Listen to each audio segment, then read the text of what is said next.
My grandmother would be proud. Hey Ma, what's for dinner? Tonight, as part of our Yom Ha'atzmaut special meal, we're having Israeli salatim. We're having an olive dip, we're having babaganush, and hummus, and of course, Israeli salad.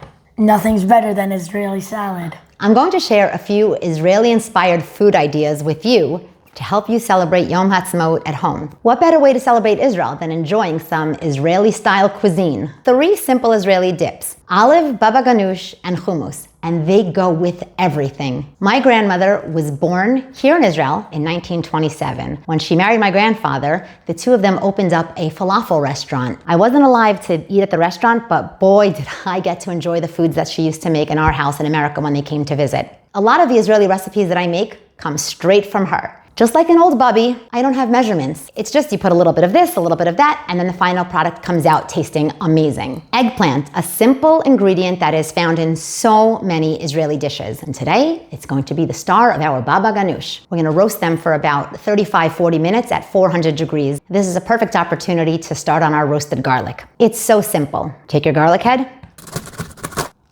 expose the top. Simply take some olive oil, drizzle it on top, and seal. This super simple step will make any meal taste like you've spent hours in the kitchen preparing it. All wrapped up and ready to go into that 400-degree preheated oven for about 40 minutes. You were probably wondering, why did I put the eggplants in whole to roast it? The skin acts as a barrier and it keeps the insides moist, and that is very important, especially in a recipe like this where I'll be chopping it and not blending it. You want to maintain all the moisture you can. Another reason is this method keeps the eggplant tasting neutral so that the other flavors really have a chance to shine. And of course, putting it in like this requires zero prep work. Zero prep time, that's what I want. Roasted eggplant retains a lot of water. We want to remove all that extra moisture so that our dip stays creamy, not watery.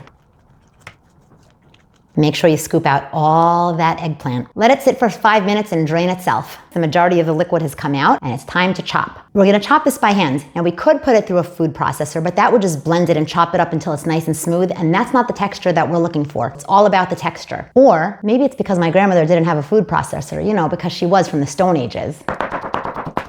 This is literally the way that my grandmother used to make her babaganush. Roasted garlic, a pinch of salt, a pinch of cumin, some red pepper flakes to give it a kick.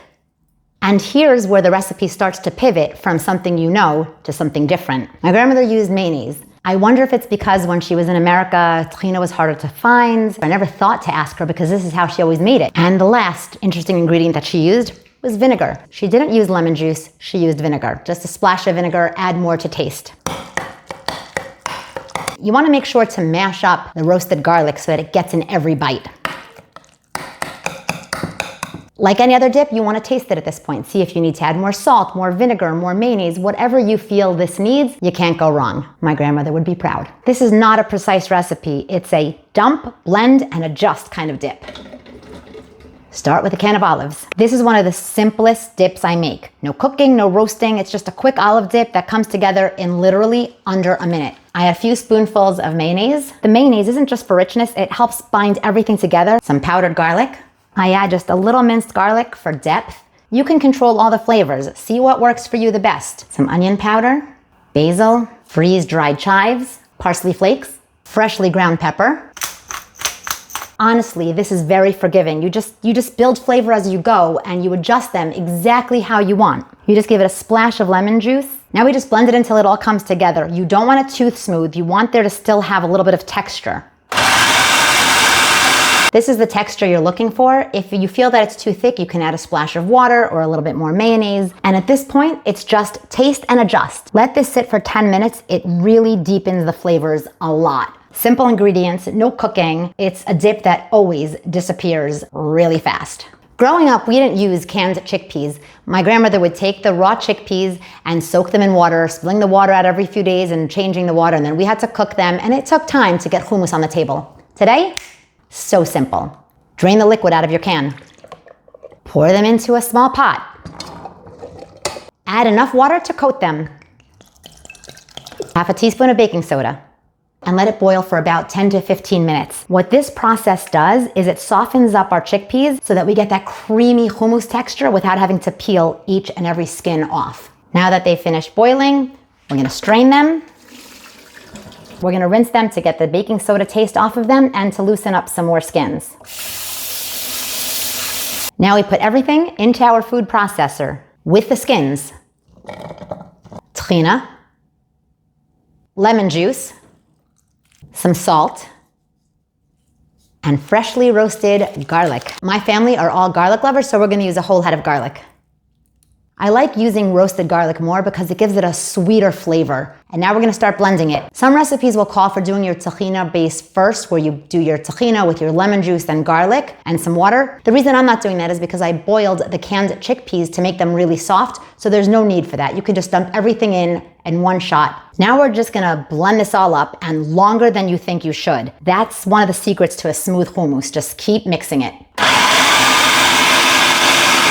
This is coming along so nicely. Now for another trick, ice water. We're going to put in about 2 to 4 tablespoons of freezing cold water. That's gonna really help us get that silky smooth texture. It's gonna be a lighter and creamier hummus. You can really see the difference. It has totally become this creamy mixture, this creamy texture that we were really looking for. At this point, just taste it. See if it needs more lemon, more salt, more garlic. You're in control of all the flavors. Oh, look at this creamy hummus. No one's gonna believe you that you made it in your own kitchen. Ima, are you ready to try these dips? I am. I'm gonna start with the hummus. I'm gonna have the chatzilim, the eggplant. My grandmother's recipe is still going strong.